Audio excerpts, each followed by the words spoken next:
Hello అందరూ ఎలా ఉన్నారు? Thank you for watching my channel విద్యా స్టోరీస్ ఫర్ యూ. సో ఇవాళ ఈ వీడియోలో మేము అమెరికాకి రాకముందు కొన్ని మెడికల్ టెస్ట్లు, కొన్ని వ్యాక్సినేషన్స్ వేయించుకోవాల్సింది.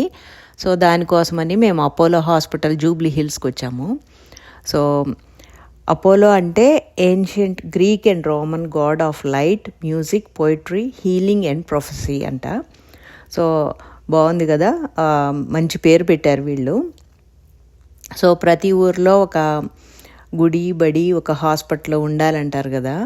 సో అలా చాలా కేర్ఫుల్గా డిజైన్ చేశారు వీళ్ళు హాస్పిటల్ అంతా కూడా. అండ్ మనము ఎన్ని డిబేట్స్ ఉన్నా కానీ చాలామందికి టెంపుల్స్ ఎమోషనల్ సపోర్ట్ని అందిస్తాయి, especially when their loved ones are in some critical health conditions. అలాంటప్పుడు వాళ్ళ ఫ్యామిలీస్ అండ్ ఫ్రెండ్స్కి చాలా ఎమోషనల్గా సపోర్ట్గా ఉంటుంది. సో అందుకనే ఈ మధ్య చాలా కార్పొరేట్ హాస్పిటల్స్ ఒక చిన్న టెంపుల్ని కూడా పెడుతున్నారు. సో అది అలా ఉంచితే, సో మేమేంటంటే బాగా ఎర్లీగా వచ్చాము అనమాట ఇవాళ మా అపాయింట్మెంట్కి. మాది అపాయింట్మెంట్ 10:30 అయితే మేము చాలా సిన్సియర్గా 10 కల్లా ఉన్నాము. సో ఈ అరగంట మేము అటు ఇటు కాలక్షేపం చేయాలి బేసిక్గా. సో ఇంకా నేనైతే చాలా వండర్ అయిపోయాను. నేను ఫస్ట్ టైం అనమాట ఈ అపోలో హాస్పిటల్ జూబ్లీ హిల్స్కి రావటము. అసలు నిజంగా ఈ హాస్పిటల్స్ చూస్తే అసలు అమెరికాలో హాస్పిటల్స్కి ఎక్కడా తగ్గవు మన ఇండియాలో హాస్పిటల్స్ అనిపించింది. అంత పెద్దగా వాళ్ళ సర్వీసెస్ కానీ వాళ్ళ కేర్ కానీ ఆ లెవెల్లో ఉంది. అదిగోనండి మన లెజెండ్ డాక్టర్ ప్రతాప్ చంద్ర రెడ్డి గారు. ఈయన ఇండియన్ కార్డియాలజిస్ట్. ఈయనే ఫస్ట్ స్టార్ట్ చేశారు 1983లో. First corporate hospital chain in India start చేశారు. ఆయన గోల్ ఏంటంటే international standard health care and practices ప్రతి ఒక్కళ్ళకి అందించాలి అనే ఉద్దేశంతో స్టార్ట్ చేశారు. అండ్ ఇందాక ఆయన ఫోటో దగ్గర thank you for trusting us, pioneers with purpose అని రాశారు. బాగుంది కదా. అండ్ ఈయనకి చాలా అవార్డ్స్ కూడా వచ్చినాయి. 3rd highest civilian award, Padma Bhushan and Padma Vibhushan awards కూడా ఆయన కంట్రిబ్యూషన్స్కి రికగ్నైజ్ చేసి అవార్డ్స్ ఇచ్చారు. అండ్ 42 ఇయర్స్ అయిందనమాట వీళ్ళు స్టార్ట్ చేసి. సో ఈ 42 ఇయర్స్లో ఇండియా హెల్త్ కేర్ ల్యాండ్స్కేప్ని కంప్లీట్గా మార్చేశారు.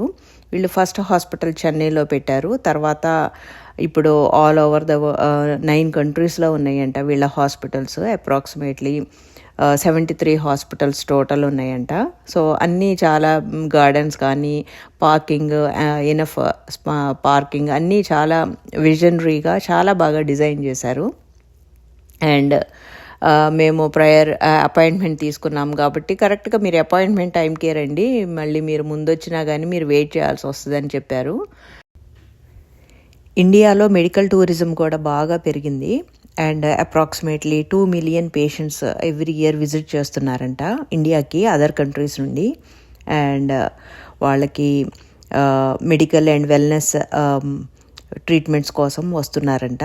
అండ్ దానివల్ల మనకి ఇండియాకి 13 బిలియన్ రెవెన్యూ వస్తుందంట బై 2026. సో ఇక్కడ ఏంటంటే నవ్వుకుంటున్నాం మేము. అసలు స్క్రబ్స్ ఈ హాస్పిటల్స్లో ఎందుకు ఎప్పుడు బ్లూ కలరే పెడతారు, ఇక్కడ చూడండి పింక్ కలర్ పెట్టారు, చాలా బాగున్నాయి కదా అని నేను డిస్కస్ చేస్తున్నాము. అండ్ బ్లూ కలర్ పెట్టడానికి ఒక రీజన్ ఉందంట.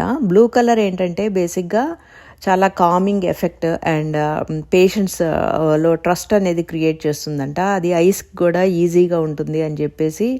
అండ్ ఏదైనా వీళ్ళకి ఏదైనా స్టెయిన్స్ అది అయినా కానీ అవి తొందరగా కనిపించకుండా సో న్యూట్రల్ బ్యాక్గ్రౌండ్ లాగా ఉంటుందని చెప్పేసి బ్లూని ప్రిఫర్ చేస్తారంట. సో దేనికైనా కానీ ఒక రీజన్ అనేది ఉంటుంది కదా. సో ఇక్కడ నేను వీరిని అబ్జర్వ్ చేస్తున్నాను. చాలా బ్లడ్ తీశారు యాక్చువల్గా ఆ రోజు. అయినా కానీ తన ఫేస్లో ఎలాంటి భయం కానీ రియాక్షన్స్ కానీ ఏమీ పెట్టకుండా అలా చాలా స్వామీజీలాగా కూర్చొని ఉంది.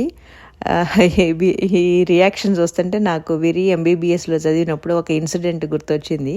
అదేంటంటే MBBS ఫస్ట్ ఇయర్లో అనాటమీ ల్యాబ్ ఉంటుంది. అక్కడ వీళ్ళు కెడావర్స్ అంటే శవాలతో వీళ్ళకి ల్యాబ్ ఉంటుంది. సో నేను మనసులో చాలా భయపడేదాన్ని అనమాట.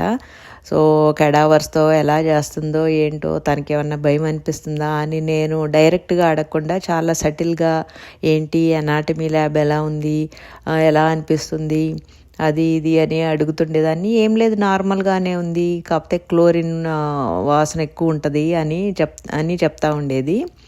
ఇంకా నేను ప్రతి వీకెండ్ తను వచ్చినప్పుడు అనాటమీ ల్యాబ్ గురించి అడుగుతూ ఉండేదాన్ని చాలా సటిల్గా. తర్వాత ఒకరోజు చాలా హ్యాపీగా చెప్పిందనమాట, అసలు మా క్లాస్లో అందరికంటే మా కెడావరే చాలా మంచిది, బాగుంటుంది అని. అంటే నేను ఏంటి కెడావర్స్లో కూడా బెటర్ కెడావర్స్ ఉంటాయా అని అడిగితే, అవును మా కెడావర్ చాలా లావుగా ఉంటుంది, పెద్ద పర్సనాలిటీ, అందుకని అన్ని ఆర్గాన్స్ అన్నీ చాలా పెద్దగా ఉంటాయి, చాలా బాగా క్లియర్గా కనిపిస్తాయి మాకు అన్నీ అని నేను చెప్పింది. సో ఇంకా దాంతో నాకు చాలా నా ఆందోళన అంతా తగ్గిపోయిందనమాట. సో అసలు దేనికి భయపడదు. అండ్ మోర్ ఓవర్ మామూలుగానే ఇదివరకు రోజుల్లో మెడికల్ స్టూడెంట్స్ అనాటమీ ల్యాబ్లో కళ్ళు తిరిగి పడిపోయేవాళ్ళంట, కానీ రాను రాను తగ్గిపోతుందంట. ఇప్పుడు చాలా రేర్గా ఒకళ్ళిద్దరే పడిపోతున్నారంట, కానీ అంటే ఇన్ జనరల్ వీళ్ళకి భయం అనేది తగ్గిపోయిందనమాట. సో అండ్ మామూలుగానే ఈ మెడికల్ ఫీల్డ్లో డాక్టర్స్ కమ్యూనికేషన్ కూడా బాగా ఇంప్రూవ్ అయింది. నేను మా అమ్మకి కాళ్ళ ఆపరేషన్ చేసినప్పుడు చూశాను కదా, అసలు ఆ డాక్టర్స్ చాలా బాగా కమ్యూనికేట్ చేస్తున్నారు. వాళ్ళు ప్రతి పేషెంట్తో వచ్చి మాట్లాడటం కానీ, ఎలా ఉంది ఏంటి అని కమ్యూనికేషన్ అసలు చాలా ఇంప్రూవ్ అయింది. అండ్ ఇదివరకు నాకు గుర్తుండి డాక్టర్స్ చాలా సీరియస్గా ఉండేవాళ్ళు, కానీ ఇప్పుడు డాక్టర్స్ అయితే అలా లేరు, చాలా టాక్టివ్గా వెరీ కమ్యూనికేషన్ బాగా చేస్తున్నారు. అండ్ సో అలా అయిందనమాట మా వ్యాక్సినేషన్స్ ట్రిప్. సో మాకు అనుకోకుండా మన వన్ ఆఫ్ ద ఫైనెస్ట్ హాస్పిటల్ని విజిట్ చేయటం జరిగింది. అండ్ వీళ్ళకి ఇంకా చాలా బ్రాంచెస్ ఉన్నాయి.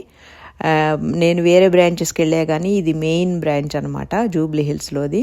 సో అనుకోకుండా అలా మా వ్యాక్సినేషన్స్ ట్రిప్ ఇలా జరిగిందనమాట. Thank you for watching. See you all in the next video. Take care. Bye bye.